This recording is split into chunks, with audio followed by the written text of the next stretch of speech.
Welcome everyone to the Clay Seminars. I'm Linda Sorman and I'm joining you from NYU, which is located on the unceded land of the Munsee Lenape peoples. I ask you to join me in acknowledging the Munsee Lenape community, their elders both past and present, as well as future generations. New York University acknowledges that it was founded upon exclusions and erasures of many indigenous peoples, including those on whose land this institution is located. This acknowledgement demonstrates a commitment to beginning the process of working to dismantle the ongoing legacies of settler colonialism. And with me co-hosting today is Claire Toomey. Hello, I'm calling from London today.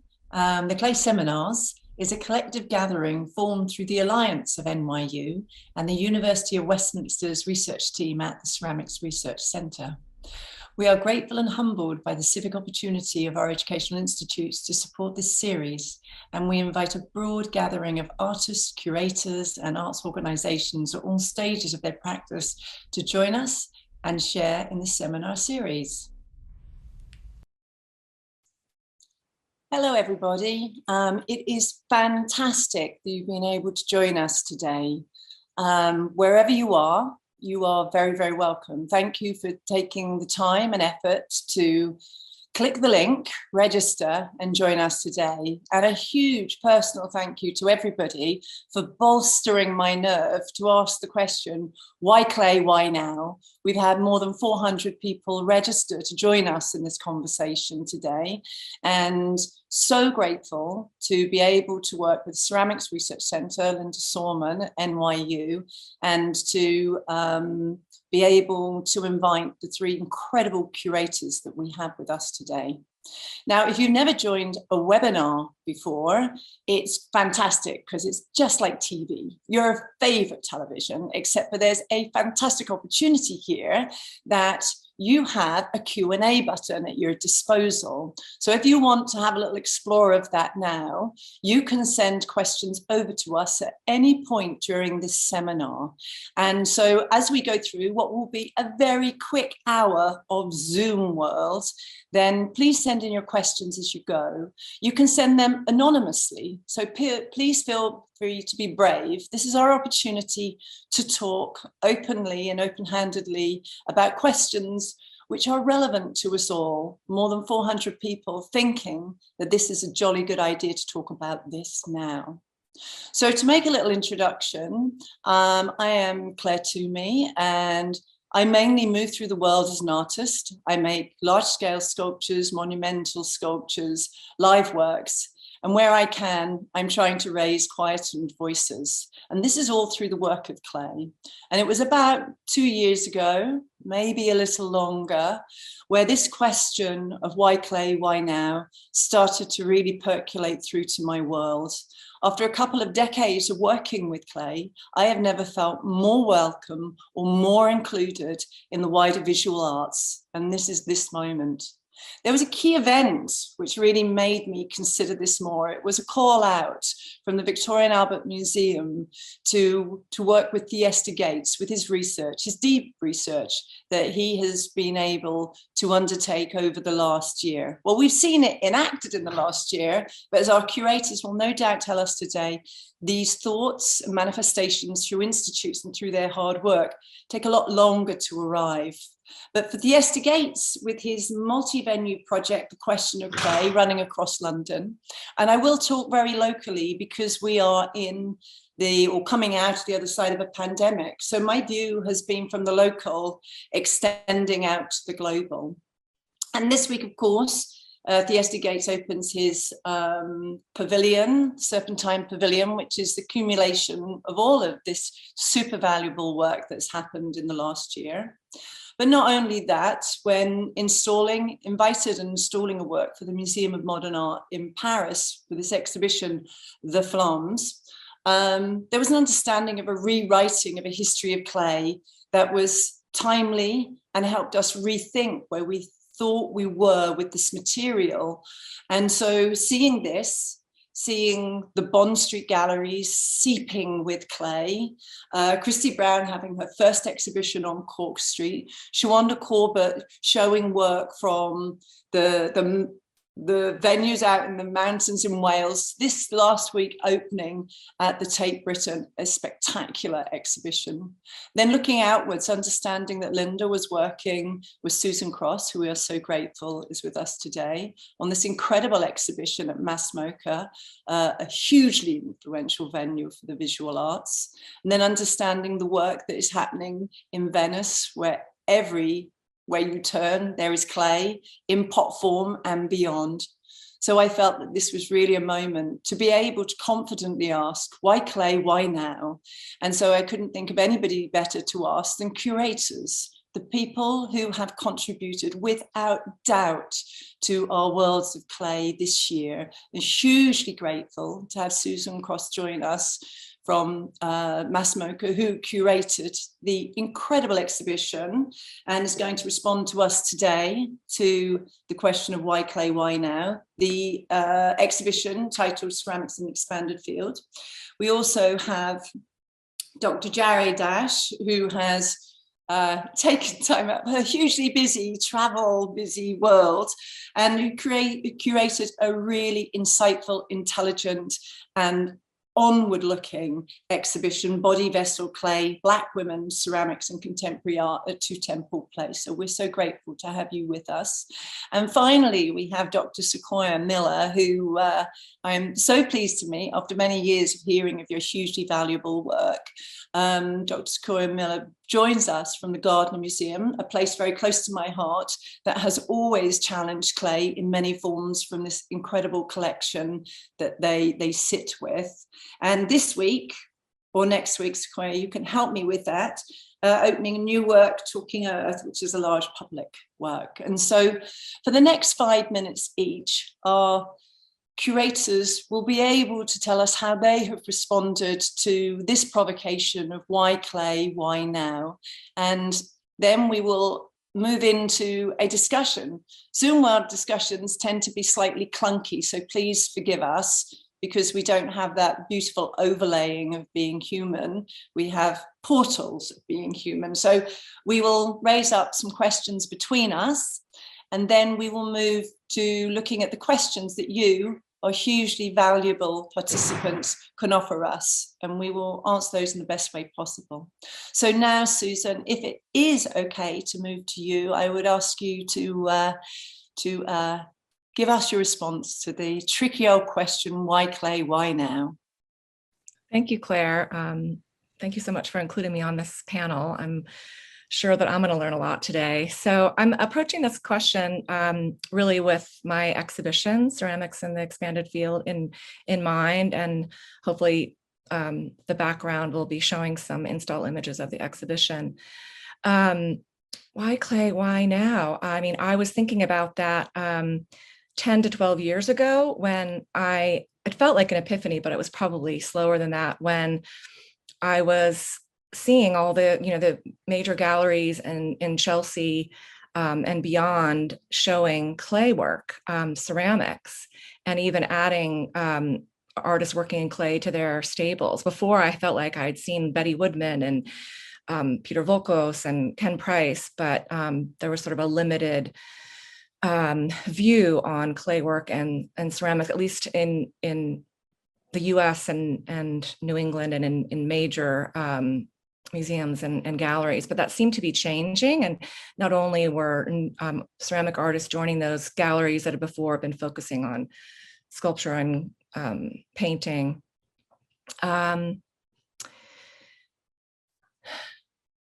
Sorry, someone sent me a little note, so I stalled.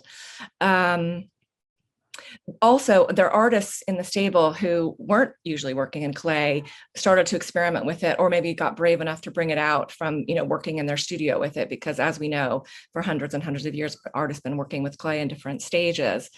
So I'm really responding to what was going on. And in fact, I was thinking about this show, looking to the 10th anniversary of Dirt on Delight, an important show that was at the ICA Philadelphia, a contemporary Kunsthalle like Mass MoCA. And so I wanted to kind of take the pulse 10 years out and I could also offer artists something that is particular to MASMOCA, which is a lot of space, and artists who've already working on large scale could do their best work here. And also artists who had never been given a chance to work on a larger scale could do so here. So it's 8 US based artists. It's, it's a local regional view. And I could have had so many more artists. Of course, the list was much longer, but in the end, I kept it to 8, including some very local artists. And what I like to do is, with a smaller show, each artist can have more space and a chance to really articulate their practice on its own, and then also in dialogue with other artists. These 8 also come from essentially 2 different generations. One in their, 30s, 40s, who have been fighting this bias that we've all felt about clay for so long, and then a younger generation who I think have had an easier time of it, but interestingly, I think have internalized it. So what I also have done is look at artists who have connections beyond just clay. These 8 artists, like many others, are working in a post-disciplinary way, to use a term that Glenn Adamson used. They use clay in particular works and in their practice with video, printmaking, in my show, neon, performance. This show started with a lot of performance and includes that in it. So there's a lot of hybridity. And then also what connects these artists is an interest in the social and political and cultural histories in clay and the objects it creates, and looking at how clay can tell us about histories, both ones that have been silenced and also ones that have been tied to systems of oppression. And what I've noticed too, a lot of these works are new, so I was processing it as it was going up, but I realized that a lot of these artists use fragments, and whether implicitly or explicitly, they're really looking at fragments as a way to break down the conditions as they are in the world we live in now, to rebuild it, which I think is on all of our minds now, how to change the world that we have now. I've learned too that ceramic artists are so fun to work with, because breakage is such a part of everyone's practice, and you have to embrace mistakes. I mean, it's such a highly technical medium, and mistakes happen and people embrace it. So it's just, I think why now, to sum it up, is that there's so much potential. Oh, that's my alarm. Everyone has a relationship to clay, from the dishes on our table to those that are broken on the floor, to the histories that we learn about through historical clay works and pots and architecture. But we can use it to model a new way of living and being. So I'll say more. 5 minutes goes really quickly, but I look forward to talking more and in more detail. So that's my quick summation of why now, which is really a lot also about audience. Why is a larger audience paying attention to clay now? Because it's always been here. Oh, but that's such a great question, which I don't think we're not going to bump into from the other speakers' responses either, Susan. So thank you so much for starting off. And even though it felt very brief, it gave us a brilliant direction in how you were thinking and responding to the question. And if I can hand over now to Dr. Jare Dash, that would be fantastic to hear your thoughts. Thank you. Thank you, Claire. Thank you, everyone who's here joining us today. Can I share my screen? Is that, I mean, I've got like a sort of... You can. Okay, I didn't... Okay. Just... That's great. Okay. Full screen, yeah, that works. Is that fine? Is that okay? Does that work? Okay, thank you. I guess this question of why clay, why now, really is connected to this exhibition, Body Vessel Clay, Black Women Ceramics, Contemporary Art, which closed recently in London, but is due to open in New York at the end of this month, actually. And my interest really is rooted in personal interest in ceramics in Nigeria. I'm British Nigerian, and growing up in Nigeria, I was engaging with Ladi Kwali in a very sort of surface way. I knew her name, but I didn't know anything about the interaction she had with Michael Cardew. And this was something that came to me over 10 years ago when I was working in Middlesbrough at the Middlesbrough Institute of Modern Art, working in an institution which has a phenomenal collection of ceramics, really. But I'm very much of a generation looking at the legacies of colonialism, how that relates and traces into the present. Also sort of considering the work of artists who are sort of disrupting the fields of ceramic or thinking of working with clay in a more, I guess, radical and experimental way. But I was just really interested within this exhibition, just really unpacking Ladi Kwali's history, rooting her work in indigenous ceramics in Nigeria, and then the place of Ladi Kwali's legacy today existing between these two histories in Nigeria and Gwari traditions that are very much matrilineal, and in conversation with modernity through her engagements with Cardew, and the hybridity of objects that emerged, functional into decorative, into valuable water vessels and whatnot. And there was also this looming question as I was speaking to people mostly in Nigeria across generations, this absence and presence of Ladi Kwali in terms of in just sort of, I guess, public imagination, achieving all of these things across continents, but then also not, just in terms of engaging with her life and her legacy, just things not really sort of being that prominent. And, as I sort of briefly mentioned, raising this ideas around the post-colonial gender and class perspective on ceramics, and centering on 70 years of this history from the 1950s to the present. I was also very interested in, I guess, the younger generation of Black women specifically, taking up ceramics, turning it into something that sits outside of, I guess, what is traditionally functional objects, into sculpture, into performative objects, through the work of Phoebe Collins-James, Siobhan Colbert, who are trained ceramicists, but then reimagining the medium anew.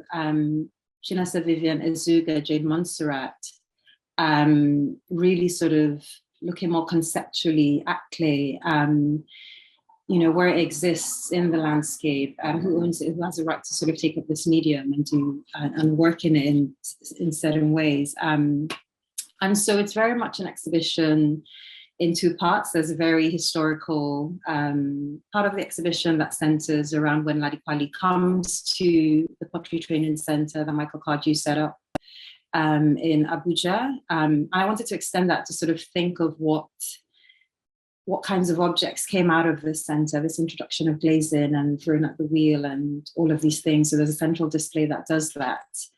And then connecting that history to the time that Magdalena Dondo spent in Abuja learning these hand-building Gwari techniques and tracing that into the contemporary language of her work today. And really just sort of, I guess, presents a 70-year evolution from this history through these women's work.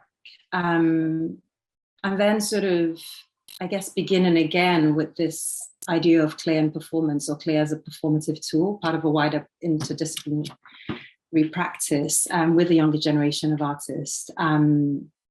So yeah, that's sort of a summary of what the exhibition was doing, and the kinds of questions that it was trying to raise across two different locations, across different time periods and geographies. Thank you, Jare. I think that it's really interesting in even now through this discussion of bringing two sets of curatorial moments into conversation with each other, I can see that there is so much conversation to be had. But before we get to that, if it's okay, Jari, to move to Sequoia Miller now, then we'll have another perspective to bring, which will be interesting. So thank you so much for sharing what feels like a really personal voice into, I think it's the problem with institutes and the idea of the curator. It all seems at such distance, but you brought us much closer to that, and that's an incredible gift. So I'll hand over to Sequoia Miller now, if that's okay with you. Thank you, Claire. Thank you, Jari and Susan. Great to hear more about both of your projects. And one thing that strikes me right away is some of the overlapping themes. So excited to be able to talk about that. Before we do, I will start sharing. I wanted to speak today actually very narrowly about a particular project that we are working on here at the Gardner Museum in Toronto, because I think in some ways it kind of illuminates many of the ideas or questions or themes that we have encountered in the first two presentations, and can think about more broadly in terms of ceramics. So what you're looking at here is the entrance to the Gardner Museum, again, kind of downtown Toronto. And what I'll highlight is this pot that is now at the front of the museum. This is a piece called Talking Earth. It is a public commission that is supported by the City of Toronto, and is the result from a call for submissions that we sent out about a year and a half ago for a work that would be on the plaza in front of the museum that was centered around celebrating and honoring the ongoing Indigenous presence of folks here in North America or on Turtle Island. The work is a contemporary version of a large-scale Mohawk cooking vessel. You can see that it's fragmented, kind of like Susan mentioned. This sort of notion of being able to work with the fragment, I think, is critical. What we can see, though, is that the form of the piece is holding together. And in fact, there's sort of an implication of it coming back together and rejoining. The piece was actually literally just installed on our plaza a day or two ago. So we're still kind of getting all of the elements together. It has lights, in fact, on the interior that will kind of shine out at nighttime. The work, the commission was awarded to the artist Santi Smith. Santi is an artist, she's a Mohawk artist of the Turtle Clan of the Six Nations of the Grand River. And Santi is both a visual artist and a choreographer. She's a dancer and choreographer, and she has used clay in a number of her works in the past, particularly around this kind of series of sort of site-specific performances that she calls Clay Woman or Clay Women. An integral aspect of the project then is not just the physical object in front of the museum, but the performance that is activating the object. Santi Smith is actually right on the plaza of the museum now, about 20 feet behind me, rehearsing. The performances will be taking place this weekend, starting tomorrow. The kind of world premiere is tomorrow. And the performances and the piece itself really speak to this kind of elemental connection of our bodies to the land and to our presence here, wherever we may be. You can see in the rendering here that the performance will also include projections. So there'll be a projection both on kind of the large sort of window at the front of the museum, as well as onto the form itself. And I think one aspect of that that's important is the connection between the sort of low-tech aspect of ceramics and a kind of high-tech aspect of animation and digital projection. The image that you're seeing on the kind of rendering of the large-scale projection is actually based on a pot that was made by Santi Smith's grandmother. Santi Smith's grandmother was a woman named Elba, or Bun Smith, and Bun Smith is widely known in Canada, particularly for reviving Mohawk ceramics in the 1950s and 1960s. She sort of, well, quite literally pieced together ceramics by finding shards on the Six Nations Reserve and sort of reimagining what ceramics from her people could look like. So you can see a picture on the lower right of Bun Smith holding one of her works in the 1960s. And in fact, the other picture there is Bun Smith presenting one of her pots to Queen Elizabeth. This picture is from 1967. It was taken during the Montreal Expo, which was, of course, the centenary of Canada and sort of a kind of widely celebrated event at the time. And I can't tell you how much I love this picture because it really speaks about like the transmission of knowledge and indigeneity. It speaks about coloniality. And it also speaks to this, to sort of the forms that activism, identity, or we could say survivance also took in the 1960s. And Santi Smith is very consciously building off of this legacy of her grandmother in terms of how she's thinking about the work today. In terms of how this sort of points to this larger question of ceramics now and why now, for me, kind of really the key themes that that both Susan and Jerry pointed out, you know, are again working with this fragment, our kind of near universal connection with ceramics in all forms as people.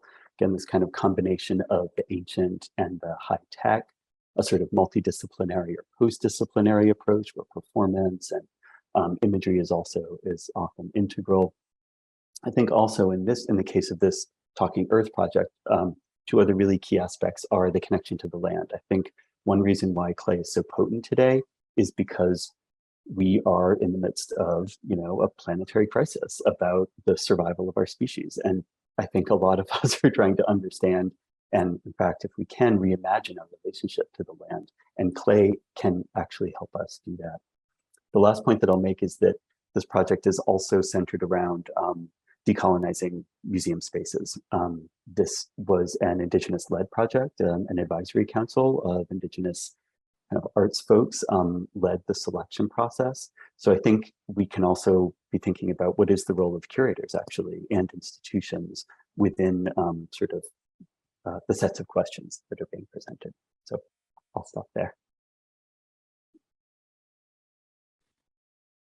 Thanks so much, Sequoia. And I think for all of our speakers, in terms of bringing together, I think that there are points of connection. I think that I can see, and I think you can see, that there are points where there is absolute overlap, and the material is key to that, isn't it? And it faces so many directions because we are of it, but it is forming us also. And I think that a question that I'd like to lead with, unless I'm stepping into a space where you may have questions for each other, but maybe if I kick off with this question, then I can hand back to you if you have questions of each other from this point. And because of the clunky Zoom-like nature of this, it's going to be more like a classroom, I'm afraid. But I'm very curious for all of you who have, you know,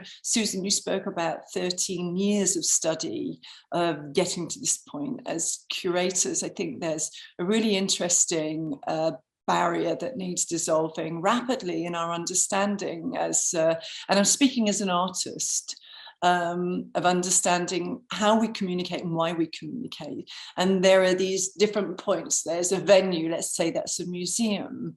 There's a curator who is envisioning a dialogue, and that obviously happens through the arts in this conversation. And then there's the artists, and as much as Susan, you've been looking at artists for 13 years, then it's usually the accumulation of a lot of years of an artist's work that join in this moment. And I do truly believe that that is a joining moment. Your description of putting together the exhibition at MASMOCA is a really, really difficult endeavor, because you are including, you are growing, and you can see the potential for much more work there. And I think that to eventually get to my question, I'm very, very curious in this moment in time, does this moment of clay form our inform and create our future artists?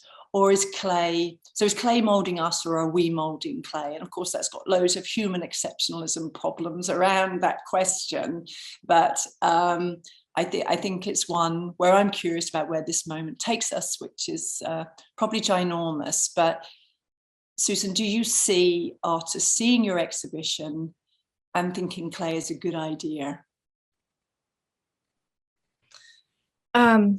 Gosh, there were so many ideas in that, Claire, but so I'll try to address some of them. But yes, artists, I mean, I'm always particularly thrilled when artists say they are interested or intrigued or engaged with my exhibitions. And there certainly have been a lot of that, including a lot of artists who work with clay, which I feel like that if they embrace this, I'm thrilled. But it's also Mass MoCA has a very wide audience, and a very knowledgeable audience, but also people who might be coming to a museum for the first time, and they might have expected a pot, and what they're seeing is so much different. So I think the fact that clay is getting more and more platforms as more people embrace it, I think that just more people are going to understand it. And I mean, 13 years of study, you give me too much credit. I mean, I've been looking and paying attention, and I grew up in a neighborhood with a lot of studio potters. Like a lot of my friends' mothers were, real working potters, and it wasn't unusual to have a kiln in the back, but it's, the education to catch up with what I should learn about clay, it's going to take a long time. But in fact, I think that I had an interesting leg up, in fact, doing this show of bringing together artists who weren't trained in ceramics with those who were, because I'm a bit of an outsider and I'm breaking some rules. And just to circle back, I think that this is a moment that also reflects craft being embraced on many levels. Even in my show, there's nail art incorporated, there's metalworking, there's reference to quilt making, to furniture design. I think that we're all embracing different modes of making, and ones that are perhaps pushing back against technology. But I've put in a lot of other threads, but I'll let other people speak. But yeah, and I think that that idea of craft and that's a huge question. But before that, I'm going to slide over to Jari, and it's really that question of whether this clay moment influences others in the future. And I think that it's really interesting when you said, what kind of objects came out of Abuja? Like what kind of objects are going to come out of body vessel clay? It's kind of you're starting a conversation for others, right? Yeah, I mean, sorry, I'm just trying to keep track of the questions. But I guess, I mean, the show was also doing different things. It was a part of history that, from a sort of curatorial position, I didn't think that there was enough that we knew about it in terms of like this legacy of Kwali, as I mentioned, or to a broader audience. Maybe I should say that to a broader audience who don't know her or haven't heard of her before, sort of introduction or reintroduction into an aspect of her legacy that perhaps wasn't so prominent. So, there was that going on, because I guess like one of the questions that did come up as well through this research was, I would keep being asked within the art world or wherever, do I know of any artists who are like directly or have been directly influenced by Kwali, a younger generation? And the artists that were familiar with her, where, there was this line of, if they were sort of influenced or looking closely at Magdalena Dondo, they would have engaged with Ladi Kwali, but others just, didn't know who she was. And I wasn't trying to sort of create this, I guess, like direct passing down, but there was this connection between some of the artists who were looking to these matrilineal traditions, and what does it mean when you have a tradition that is passed down through a familial line, through a woman in that family, and then there are a younger generation look into these histories to sort of rethink the way, or sort of be inspired by that legacy to think about how they make work. And I'm trying to go back to the question of sort of thinking about, I guess like my interests have always been interdisciplinary. I'm very much my specialism is in performance arts, and I'm sort of engaging with history through that lens of performance, through these qualities in making, in sort of processual work. These things interest me. And, you know, what does it mean to sort of really probe through histories, through the performative, and sort of engagement making that way. And so that, you know, that's very much what this contemporary display, you know, the artists that I selected, they're not just working with ceramics or clay, they're very, very much working across different media and field. And a lot of contemporary artists, you know, work in that way. Clay is something that has been taken up as part of wider practice. And that was really interesting to me, actually, and I thought worth raising about, you know, the future of this area, really. Yeah, I think the enabling of wider practice is a really leading point for all of the conversations you've raised today through your practice. You know, the idea that Susan mentioned, that artists were having the possibility to make works at scale that they hadn't had the opportunity before. It's the possibility for the clay and the artist to talk, and you know, really less to do with the specialisms, but more to do with the material possibilities.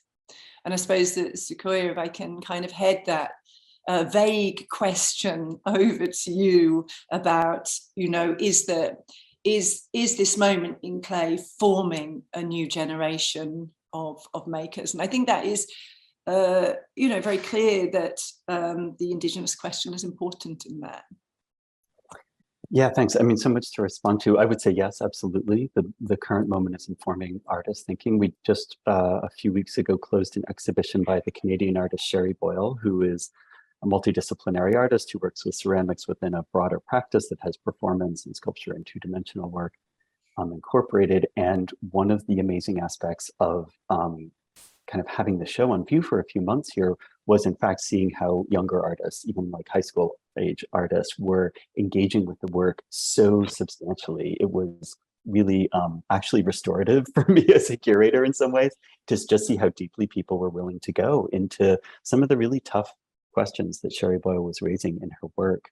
I think that we as cultures are now sort of able to see clay in a different way. I think that's sort of part of this shift that I think Susan has spoken to over the last 10 or 12 years in particular, and that there's a growing ability, a growing literacy with clay and ceramics, that people are actually able to perceive this work like Lottie Kwale that's been there. You know, it's been there for a number of years, but we can see it now. I love Susan's reference to like everyone's mother was a potter and there were kilns in the backyard, because I think that's so true for so many people. And I'm thinking also of the pots that were at MASMOCA by Jim Terrell recently. And there's this really like continuous vein of you know, well-established artists, often men, often sort of conceptually driven, not associated with a particular kind of medium, who kind of physical material, who have this, you know, this passion for clay. And I think that we have been willing to overlook that for a long time, but we're now starting to acknowledge and see that more. And it came up in that project. Saul LeWitt also has this like crazy, you know, lots of Saul LeWitt at MASMOCA has this like had this crazy long-standing interest in ceramics as well. I think also I'd love to follow up on the point of lineage that Jari brought up in terms of Lottie Kwale. And of course, Simone Lee is the American artist who comes to mind most profoundly in that. And this notion of, as ceramic artists, sort of finding lineage and claiming lineage and sort of putting ourselves within a particular lineage as an act of formation and self-formation and understanding. So maybe I'll bump a question to Jari, if I could, about thinking about sort of Simone Lee, or maybe Lottie Kwale's kind of wider influence outside of the British context in particular. I mean, this exhibition was also a real opportunity to, I guess, spark that as well. I am aware that Lottie Kwale is an influence on Simone Lee. She has, you know, reference sort of cited her as being inspirational to her.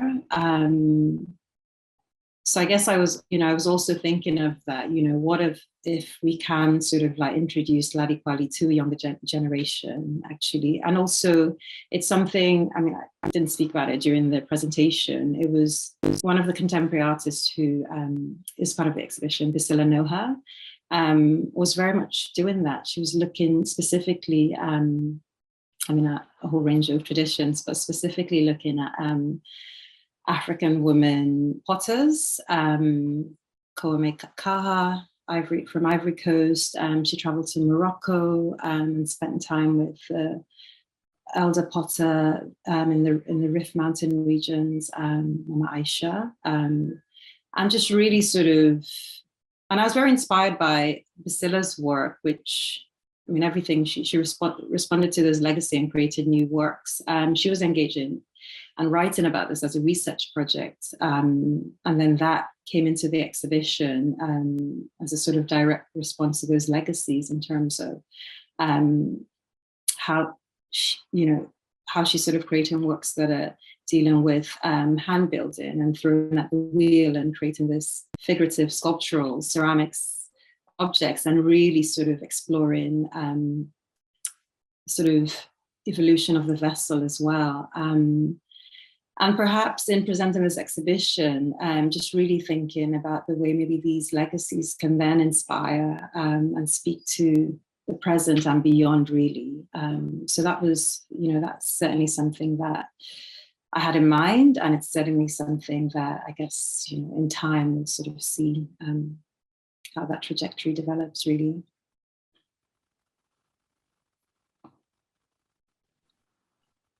I wanted to add something about the importance of that lineage too, going into the past and more present. In the Mass MoCA show, there are two generations, and so there are actual artists who were students of other artists in the show. I mean, one example is Rose B. Simpson was Linda Sorman's student, and Rose also references her own mother, who's a well-known ceramic artist. And even in the exhibition, there's, I don't know if you remember from the scrolling of the images, behind Rose's three figures called Countdown, there's an image of a car, which is an image here, but it's an actual sculpture, and it's named Maria, and it's a reference to Maria Martinez and that direct lineage. They're both Tewa artists. So a lot of the artists, I can give more examples. I mean, Khalil Robert Irving is also referencing the lineage in his use of clay to St. Louis and the mining of clay there. So it's right in a lot of the work, which is exciting, because I think that may have been missing. A lot of the students who come to Mass MoCA do say, I didn't know about this artist or that artist, when they learn about artists. They're sort of a smaller group. So it's nice that we're all kind of exploding that and expanding that out with these exhibitions and scholarship. And I think that offers us a huge richness. It's there's something about the richness of those kinds of dialogues, the way those generational interactions become less part of the academy and more part of a narrative that's generated through those experiences. I'm very aware that we are zooming through time, and I wonder whether, Linda, you wanted to pick up on any of the questions that are coming through. We have some great questions, and if it's okay to start to direct you from what some of our attendees are keen to talk to you about. We may not get to it all in the next 13 minutes, but we can have a go. Sure, I'd be happy to read the questions coming in. Thanks to those of you who are sending them in. One question is, I'd love any of your thoughts to the question, where does the power lie in clay and contemporary ceramics practice in retelling difficult and complex histories or stories for audience today? Thank you.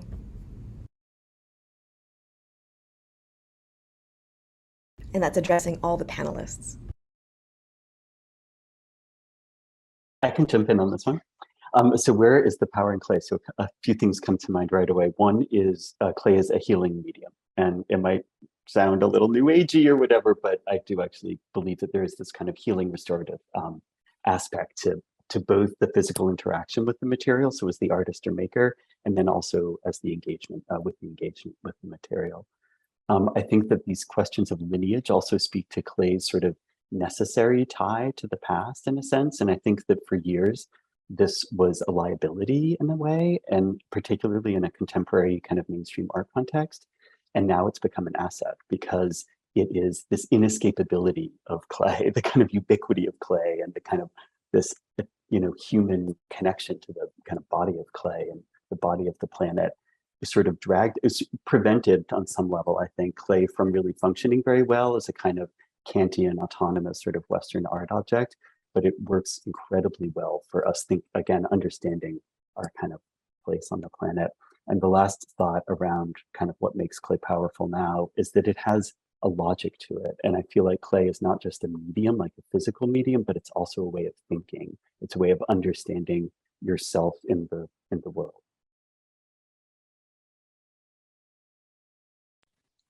There's a really lovely quote from Magdalena Dundo referencing that working with a material rather than imposing your systems upon it, which we all do in some way, but actually that shared dialogue with the material is Sequoia. But I interrupted the panelists, sorry. Yeah, if anyone has more thoughts to share on that. I was just going to respond to what Sequoia said about thinking through the medium. It reminds me of some earlier debates about, craft versus conceptual work. And it's just those two things meld so well with clay because of what Sequoia said, that the conceptual is embedded right in the material and not just applied to it, if that makes sense.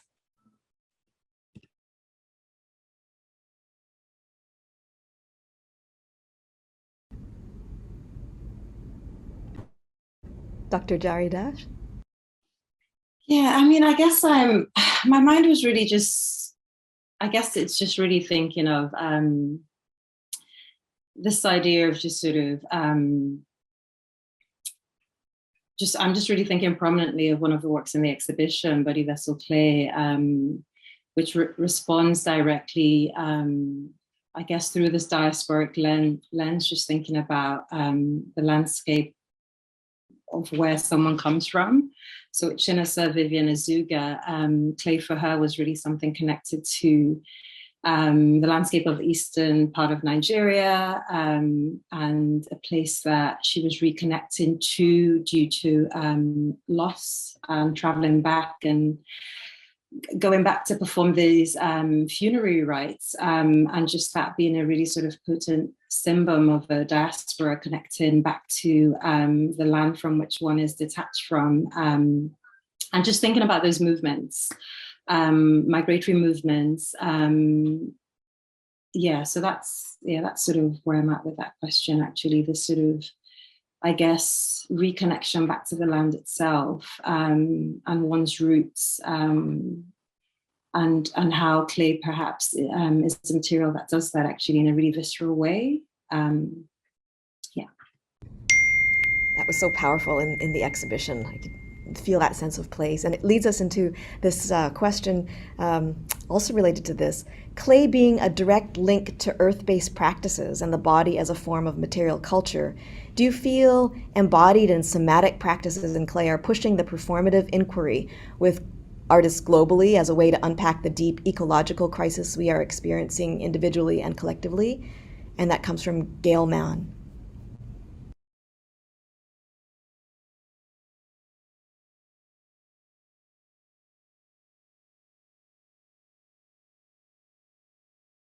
I mean, I guess I could sort of speak a little bit on that question. I'm just really thinking about, this idea around like performance in clay, specifically to a particular work again. Just really thinking about Jade Montserrat's piece in the exhibition, where the artist returns to a rural landscape in Yorkshire, where she grew up. Actually, it's a site really close to where she grew up. I'm thinking about these questions around just who owns the British countryside, actually, and the legacies of slavery that built that landscape, the absence of Black bodies in that landscape historically, and what it means to sort of intervene within the landscape. She creates a piece where she digs a hole with her hands. It's a performance to camera. She's also thinking about the kinds of things that she did growing up for leisure, playing with clay, wall building, creating these imaginary worlds, but then returning as an adult and sort of creating this direct action in a landscape that is so weighted and contested. And then just, I guess, more politically, just thinking of the ways that as humans, we extract from the earth, we sort of gorge the earth, and just the complete disregard for just the extraction of other things from the landscape without sort of a level of care towards it as well, actually. So yeah, those are just some thoughts on that. I'm not sure if I answer that directly. Definitely. So, and I might respond with that to talking about Linda's piece, but at MAS-MoCA. But since you're here, Linda, I mean, thinking about the diasporic through clay and also the intimate relationship with the land, your piece is called Stream, and it's about you walking through a stream in Thailand and how you replicate that and mirror it with memories of walking in Alfred. I don't know. I mean, I don't want to speak for you, but these themes are so relevant to your work. I don't know if you'd want to say a few words instead of me speaking for you. Oh, I appreciate that. I really want to focus on your thoughts as the panel and just ask the questions, but I definitely, what Dr. Ajayi Das was talking about, it's that visceral embodiment of place and the meanings that come from place. It's never devoid of connections with our identities and the ways that we move through the world or are forced to move from place to place. And so those are very present in that way of moving through the installation. Dr. Sequoia Miller? Thanks, Linda. Yeah, I think that sort of the ecological kind of crisis is at the center of many people's work, and it can be the extent to which the earth is sort of literal or metaphorical. There's kind of a continuum there. I feel like with Talking Earth, the project here at the Gardner, this, it takes on both of those dimensions. Clearly, I think that clay is becoming a tool for us to reimagine our relationship to the planet, actually, because I think we're recognizing that the kind of global capitalist way that we have of understanding the planet isn't going to keep working for us. So we need some tools for developing a new relationship, and squeezing clay is a great place to start.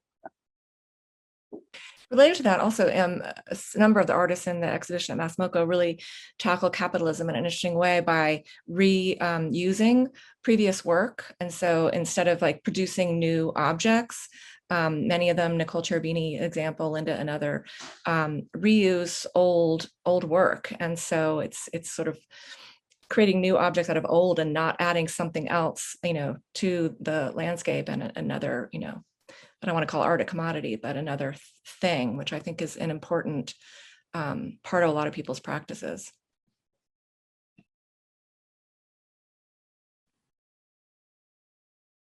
And Linda, I don't know whether we have time to address any more of the questions. We have a raft of questions ahead of us. Some we have covered in some ways. Do you think there's anything there we can touch on quickly, or? There's a flood of questions right now. So if anyone on the panel, if anyone sees anything that they'd like to, let me just go through. I see a question that I want to just respond to. It says, if clay is intrinsically related to the past, then can it also be linked to the future? And I would say, just thinking specifically of the show at MAS-MoCA, all of the artists really are thinking about the past in order to craft a vision of a new future and new ways of being. And so, yes, that's a resounding yes for me, that it's a language that can push us forward and help us imagine new ways of thinking, being, living. Absolutely, second that. Yeah. And I think in terms of an optimistic finishing point, we couldn't have versed that better, Susan, in terms of probably, you know, the rationale for why you have all worked so hard to create your visions, to welcome us into, to challenge us, and to buoy us into what you've just described, the possibilities of unknown futures, but with the richness of this material that will, if we trust it, will take us into what I take away as being this kind of visceral, of the land, of human, of a material telling with us, not us telling it in so many ways. We are coming to close the time that we've had together, and I can't thank you enough for your really thoughtful responses to the provocation and being able to spend time with us today. And that's directed to our speakers, but also to our audience. And I kind of have a final message to our audience. So many people have taken early time, late time, middle of the night time to be with us today. It's weird when you leave these Zoom meetings. So my suggestion to you is that when you hop off or you're pung out of this room, pick up the phone to somebody and talk about what was important in this conversation to you, because you are the 201 people here. You are the people who take this conversation forward, as well as our fantastic curators and research teams. But you know, you're creating that future. So we hope today we've given you the ability and the tools to do that. But thank you so much, and thanks for the support here from NYU. It's been fantastic. Thank you so much, Claire. And for everyone who sent questions, we've taken screenshots of them, and we look forward to being in dialogue with you beyond.